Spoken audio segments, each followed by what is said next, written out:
على رسوله الكريم أما بعد فأعوذ بالله من الشيطان الرجيم بسم الله الرحمن الرحيم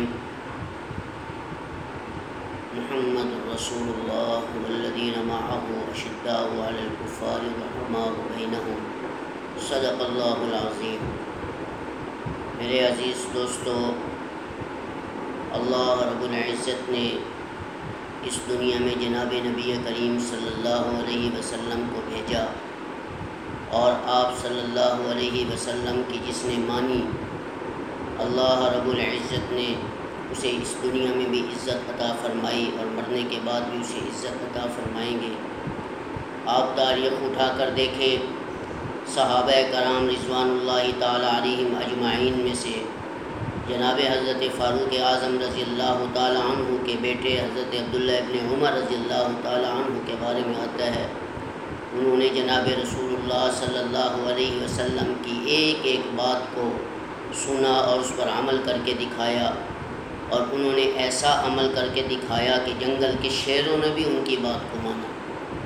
یہ ایک مرتبہ کا واقعہ ہے کہ جب حضرت عبداللہ ابن عمر رضی اللہ تعالیٰ عنہ مدینہ المنورہ کے مضافات میں جا رہے تھے تو راستے میں دیکھا کہ لوگوں کا وہاں مجمع ہے۔ ان سے پوچھا کہ تم یہاں کیوں کھڑے ہو، آگے کیوں نہیں جا رہے؟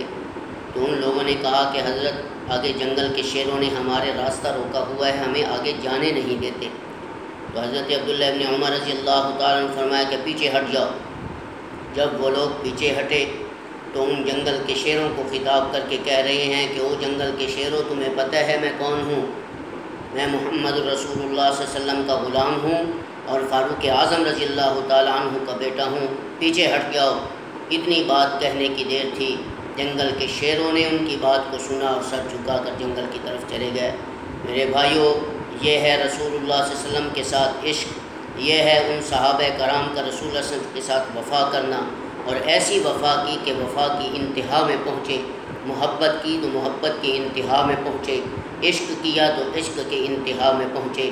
جب آقا نامدار کی عزت و عظمت کی خاطر سب کچھ انہوں نے قربان کر دیا، تو اللہ رب العزت نے ایسے صحابہ کرام رضوان اللہ تعالیٰ علیہم اجمعین کے زندگی کے اندر ہی اللہ نے ان کو دکھا دیا کہ اپنے تو اپنے رہے، جنگل کے شیروں نے بھی ان کی بات کو مانا۔ امید ہے کہ آپ لوگوں کو میری یہ ویڈیو بہت پسند آئی ہوگی۔ السلام علیکم ورحمۃ اللہ وبرکاتہ۔